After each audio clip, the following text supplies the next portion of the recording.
Hey, it's your girl Gladys with the straight dish on the Great War. First off, what's so great about it? I think this war is cringe and basic, and I never liked it. 6 months ago, two, frankly, really hot guys from the Army Air Corps came by our house because they knew my dad was rich and they knew we had a plane and they knew that I could fly it. So they're like, hey, Gladys, do you want to come and fly for us in the war? And not for nothing, but you're a real hot tomato with great pins and a full bosom. And I was like, well, not for nothing, but I can see the outline of your wieners in your pants. Honestly, these two guys looked like they were smuggling capybara in their underpants. So I was like, sign me up.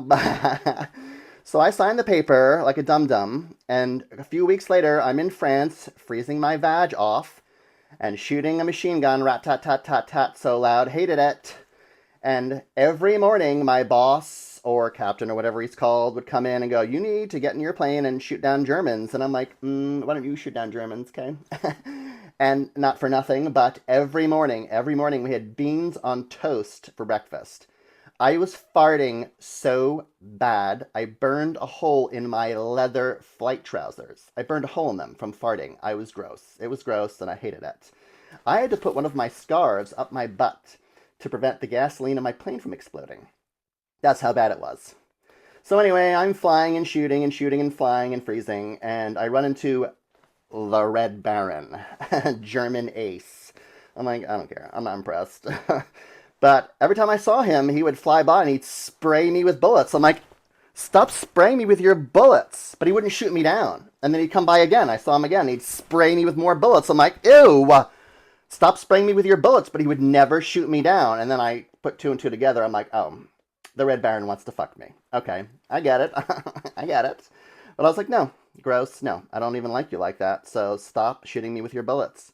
But then one day, like 3 weeks ago, he didn't shoot at me. He just waggled his wings at me and pointed to a meadow down below as if to say, I would like to have a little horizontal refreshment with you, Gladys. And I was like, no. Ew. Gross. No. But then he stood up in his cockpit and he dropped his pants and he showed me his big cock and flock and fucking chicken in the pickle wagon.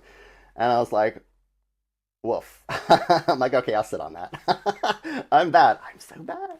I'm bad. But I landed and I had every intention of boning the Red Baron, but then it was so embarrassing. I cut the cheese so bad.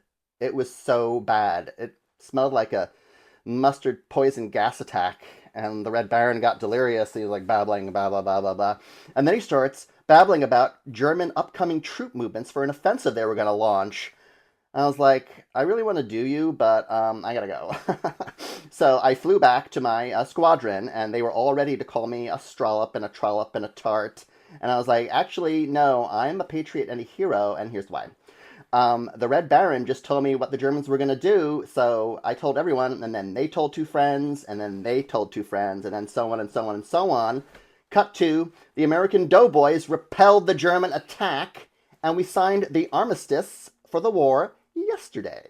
So your girl Gladys ended the Great War, no need to thank me. I tell you what, I'm so excited to go back home. I am never going to have another bean the rest of my life, and I think I need a penicillin shot. Okay. Till next time. Mwah.